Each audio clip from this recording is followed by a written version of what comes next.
आज सुबह मॉर्निंग में ही मैं जल्दी उठ गई थी। पहले मैंने अपना मतलब घर की साफ़ सफाई की और साफ़ सफाई करने के बाद फिर मैंने मेरे हस्बैंड जाते हैं, उनका मैंने नाश्ता वगैरह बना दिया। और सुबह के में मैंने फिर पहले घर मंदिर की साफ़ सफाई की। इसके लिए मैंने छोटा सा ब्रश लिया हुआ है। मैं इससे डेली मंदिर की जो थोड़ी वो डस्टिंग होती है वो मैं कर देती हूँ। और फिर उसके बाद मैं आ जाऊँगी अपने कान्हा जी को, लड्डू गोपाल जी को स्नान कराने के लिए। उसके लिए मैंने थाली ली है, थाली में थोड़ा सा मैंने फ्लावर डाले हैं, फिर लोटा लिया है, लोटे में जल और मैंने गुलाब जल डाला है। क्योंकि गुलाब जल होता है ठंडा और उसकी तासीर मतलब ठंडी होती है और खुशबू भी आती है अच्छी अच्छी, कान्हा जी को अच्छा लगता है। इसलिए मैं आज गुलाब जल और पानी से कान्हा जी को स्नान कराऊंगी। फिर मैंने कान्हा जी को स्नान कराया अच्छी तरह मल के। और मैं कभी मैं कान्हा जी को ना ऐसे ही पानी में थोड़ी देर छोड़ देती हूँ खेलने के लिए, ताकि गर्मियों में अच्छा लगता है पानी में खेलने के लिए। तो और फिर बस ऐसे ही मैं करती हूँ। आप अपने लड्डू गोपाल को कैसे स्नान कराते हैं प्लीज़ कमेंट में बताइए और राधे राधे ज़रूर लिखिए। और कान्हा जी का मेरा जब स्नान हो जाएगा लड्डू गोपाल का, फिर आज अक्षय तृतीया पर मैं उन्हें कपड़े वगैरह नहीं पहनाऊंगी सुबह को, ऐसे ही मैं उन्हें सिर्फ चंदन का लेप करूँ। क्योंकि अक्षय तृतीया को हमें उन्हें चंदन की सेवा ज़रूर देनी होती है और चंदन लगाने से लड्डू गोपाल जी को ठंडक मिलती है। और आज ही के दिन मतलब अक्षय तृतीया वाले दिन ही बांके बिहारी जी जो मंदिर है उनमें हमें उनके चरणों के दर्शन होते हैं। पूरे वर्ष ये वो कपड़े से ढके हुए रहते हैं, आज ही के दिन उनके चरणों के दर्शन होते हैं। और आज ही के दिन से चंदन घिसाई का काम होता है और चंदन डेली अर्पित किया जाता है 21 दिन तक।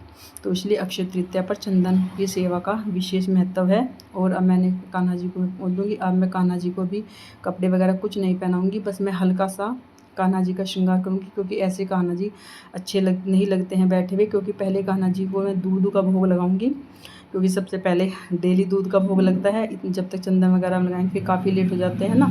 तो इसलिए मैं सबसे पहले मैं हल्की सी माला वगैरह पहना के और मैं कान्हा जी को बाल वगैरह लगा के मुकुट वगैरह पहना दूँगी। और जो भी है फिर मैं कान्हा जी को दूध का भोग लगाऊंगी। मुकुट मैंने फिर उतार दिया है, क्योंकि कान्हा जी को ना गर्मी हो रही है सुबह सुबह आज बहुत, तो मैंने सोचा उतार देती हूँ। और अब मैं दूध का भोग लगाऊंगी कान्हा जी को। फिर दूध का भोग लगाने के बाद मैं तब तक अपनी जो मेरी पूजा है, डेली पूजा होती है, वो मैं कर लूँगी। और फिर उसके बाद तब तक कान्हा जी को दूध भी पी लेंगे। मेरी डेली की पूजा हो गई है। पूजा में मैंने थोड़े गेहूँ चने की दाल रखी है और मैंने एक मतलब पात्र रखा है मिट्टी का, उस पर खरबूजा, उस पर कुछ दक्षिणा वगैरह रख के आज अक्षय तृतीया की मैंने पूजा कर ली है। आप भी कैसे पूजा करते हैं बताइए। और मेरी पूजा कंप्लीट हो गई है। फिर जब तक मेरी पूजा हो गई है, कान्हा जी ने दूध भी अपना पी लिया है, भोग लग चुका है। और मतलब अब मैं कान्हा जी को ये उतार दूँगी। फिर मैं अब कान्हा जी को चंदन लगाऊँगी। चंदन का मैंने लड्डू पहले ही बना कर रख लिया है। मतलब मैंने इसके लिए गोपी चंदन लिया है, उसमें जो थोड़ा पीले वाला चंदन है ना वो भी मैंने मिक्स कर लिया था। मैंने पहले लड्डू बना लिया है, फिर लड्डू बनाकर जो चंदन बचा था उसी में मैंने इत्र मिलाया है और थोड़ा सा गुलाब जल मिलाकर मैंने कान्हा जी के लिए चंदन तैयार किया है। और पूरे उसमें ना हम चंदन, चाहे आप थोड़ा सा ब्रुश भी ले सकते हैं, मैंने तो ये जो थोड़ा सा ना रुई होती है ना कॉटन, उससे लेकर कान्हा जी को पूरी चारों तरफ अच्छी तरह से पूरे शरीर पे चंदन का लेप लगा दिया है, ताकि कान्हा जी को, लड्डू गोपाल को पूरे शरीर पे ठंडक मिले। और चंदन लगाकर कान्हा जी ना बिल्कुल वाइट लगने लगते हैं, गोरे गोरे हो जाते हैं, बहुत सुंदर लगते हैं। और चंदन का मैंने पूरा लेप अच्छी तरह हम लगा देंगे बिल्कुल आइज वगैरह बचा के। और मतलब अच्छी तरह हम चंदन लगा देंगे। ये देखिए मेरे लड्डू गोपाल को चंदन लग गया है और सूख गया चंदन। अब मैं इनको श्रृंगार करूँगी इनका। आज मैं कपड़े नहीं पहनाऊँगी इनको। और फिर मैंने इनको माला पहनाऊँगी। ये माला मुझे थोड़ी सी ना नीचे लटकी हुई सी लग रही थी, मुझे लटकी माला अच्छी लगती है। फिर मैंने इसको निकाला और दोबारा से मैंने इसको किया। और आज मैंने कान्हा जी के लिए अक्षय तृतीया पर क्या लाई हूँ वो भी मैं आपको वीडियो के लास्ट में बताऊंगी। क्योंकि ये तो मैं सुबह का श्रृंगार कर रही हूँ ना, सुबह 7:30 बजे के आसपास। तो अभी तो मार्केट नहीं गई हूँ, मार्केट से मैं आज अक्षय तृतीया पर कान्हा जी के लिए स्पेशल कुछ लाऊंगी। मैं काफ़ी दिन से सोच रही थी कान्हा जी के लिए लाने के लिए, लेकिन जाने का टाइम ही नहीं लगता। फिर अक्षय तृतीया आने वाली थी तो मैंने सोचा चलिए अक्षय तृतीया पर मैं ये सब चीज़ें कान्हा जी के लिए लेके आऊँगी। अब क्या खरीदें, मतलब इतना महंगा सोना, इतनी महंगी चांदी हो गई है ना, ये सोचना पड़ता है क्या लाएं। फिर मैंने सोचा कुछ नहीं था, सिर्फ कान्हा जी के लिए आ गया तो सब कुछ आ गया। कान्हा जी ने ही घर के सब मतलब मेंबर हैं तो उनके लिए सबसे पहले आता है। मैंने फिर इनको आज कपड़े नहीं पहनाए, माला पहनाई है, माला बाल लगा दिए हैं और मैंने एक छोटी सी माला थी, इसका मैंने इनको पगड़ी वो कहते हैं ना, वो इस तरह की बनाकर मैंने इनको मोर मुकुट पहना दिया है। अब मैं कान्हा जी को, लड्डू गोपाल को अपने, क्योंकि मैं लड्डू गोपाल है लेकिन मैं इनको कान्हा जी कहकर ही पुकारती हूँ। कान्हा जी आवाज़ लगाती हूँ, कान्हा जी भोग लगा लो, कान्हा जी कर लो। मैंने अपने लड्डू गोपाल का जो नाम है वो कान्हा ही रखा हुआ है। मैं कान्हा कान्हा कहकर ही बुलाती हूँ उनको। और फिर मैंने इनके लिए फूलों की माला बनाई है, क्योंकि आज तो फूलों से सजाना है बिल्कुल लड्डू गोपाल को, कान्हा जी को। फिर मैंने एक छोटी सी माला बनाई, चारों तरफ इनके रख दी है। फिर मैंने इनको मुकुट वगैरह पहना दिया। अब जो मेरे पास और फूल बचे हुए हैं ना, वो फूल भी मैं इनके चारों तरफ रख दूँगी।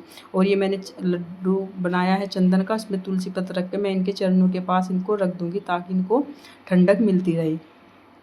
और बस ऐसे मैंने अपनी लड्डू गोपाल की सेवा की है, मतलब कान्हा की मेरे।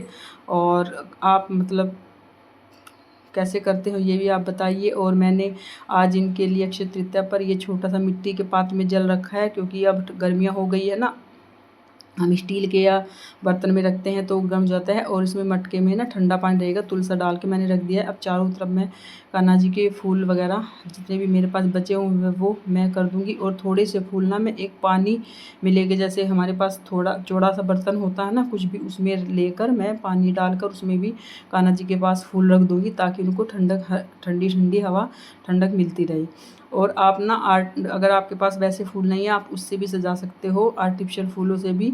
और फिर मैंने कान्हा जी को अब भोग लगाया है आम का और खरबूजे का। आज कान्हा जी को मैंने ठंडा ठंडा भोग लगा। कैसे मेरे कान्हा जी लग रहे हैं बताइए लड्डू गोपाल। और फिर मैंने इनके पास एक मटके में यहाँ थोड़े से फ्लावर रखे हुए हैं, भोग मैंने कान्हा जी को लगा दिया है। और उसके बाद फिर मैंने खरबूजा का भोग लगाया है और थोड़ा सा पानी में मैंने रखा है, टब में भर कर रखूँगी मैं एक बाल्टी में, ये मैंने उसमें रख दिया है। इससे ना कान्हा जी को हल्का हल्का मतलब वो होता है, ठंडक मिलती रहेगी और खुशबू भी आती रहेगी। इसमें हल्का सा गुलाब जल डाल दो। और बीच बीच में ना मैं कान्हा जी के फूलों से हल्का हल्का डिप करती रहूँगी, जैसे जैसे कान्हा जी का चंदन सूखेगा। क्योंकि जैसे हम कुछ अगर अपने बदन पे लगा ले जैसे सूखता है तो उसमें ऐंठन लगती है ना, और हमारी स्किन भी जकड़ने लगती है, तो ऐसे ही कान्हा जी को महसूस होगा। तो इसलिए आप भी अगर चंदन सेवा दे रही हैं तो आप थोड़ी थोड़ी देर बाद कान्हा जी को पानी का स्प्रे करते रहें, या फिर फूल से कान्हा जी को स्पर्श कराते रहें ताकि। और अब बज चुके हैं शाम के 5। मैंने पूरे दिन कान्हा जी को चंदन सेवा दे के रखी है और बीच बीच में हर आधे घंटे बाद मैंने कान्हा जी को स्प्रे किया है। अब मैं कान्हा जी को ना शाम के 5 बज चुके हैं और अब मैं ये सब कुछ कान्हा जी का चंदन वगैरह अच्छी तरह से फूलों से मतलब मैं उतार दूँगी, फिर स्नान कराऊँगी कान्हा जी को। और कान्हा जी को स्नान अच्छी तरह मल के कराएंगे ताकि चंदन वगैरह सारा अच्छी से उतर जाए कान्हा जी का। और फिर अब कान्हा जी को स्नान कराने के बाद ना फिर मैं मंदिर भी जाऊंगी, क्योंकि जो मैंने सब सुबह पूजा वगैरह में रखा था सामान, फल वगैरह जो भी मंगाए थे, आम वगैरह जो मैंने पूजा में निकालते वो सब मुझे मंदिर में दे के आना है। मैं सोच रही थी जाऊँगी क्या नाम इसमें प्रदोष काल में, क्योंकि उस टाइम पे शिव भगवान मंदिर में जाऊंगी तो मैं शिव भगवान को भी आज अक्षय तृतीया पर जल अर्पण करूंगी। और फिर मैं मंदिर में पुजारी जी को वहीं पे दे के आऊँगी और प्रदोष काल में मेरा पूजा भी हो जाएगा। और ये मैंने कान्हा जी के लिए ना आज अक्षय तृतीया पर चांदी की पायल मंगाई है। मैं काफ़ी दिन से सोच रही थी चांदी की पायल लेने के लिए कान्हा जी के लिए, लेकिन ये आई है। ये भी ना मुझे इससे छोटा साइज़ नहीं मिला है। फिर मैंने सोचा चलो ये ना बंद हो जाती खुलने वाली है ना, तो ये मैंने कान्हा जी को देकर पहना दी है। और अब कान्हा जी की आवाज़ ना छम छम आएगी जब भी कान्हा जी खेलेंगे कुछ भी करेंगे, है ना। और ये मैंने कान्हा जी को कॉटन की ड्रेस पहना दी। मैं गर्मियों में ना पूरी सभी ड्रेसें कॉटन की घर में ही सिलकर पहनाती हूँ, क्योंकि मार्केट की ड्रेसें ना वो ऐसी आती हैं कि एकदम से फट जाती हैं। और फिर मैंने कान्हा जी को कर दिया है सारा श्रृंगार कर दूँगी और फिर मैं कान्हा जी को मोर मुकुट पहना दूँगी। उसके बाद मैंने फिर अब मैं लगाऊँगी कान्हा जी को यहाँ पर मैंगो शेक का भोग। मैंने कान्हा जी के लिए मैंगो शेक बनाया है, अब ठंडा ठंडा मैंगो शेक कान्हा जी को भोग में लगेगा, लगा दिया है। और आपको मेरी आज की सेवा कैसी लगी, कैसी मेरी चांदी की पायल लगी कान्हा जी की, आप कमेंट में ज़रूर बताइए। और मेरी वीडियो आपको अच्छी लगी हो तो प्लीज़ कमेंट करिए, शेयर कीजिए। चैनल पर आप नए आए हैं तो प्लीज़ चैनल को सब्सक्राइब करिए, लाइक करिए, शेयर कीजिए। राधे राधे।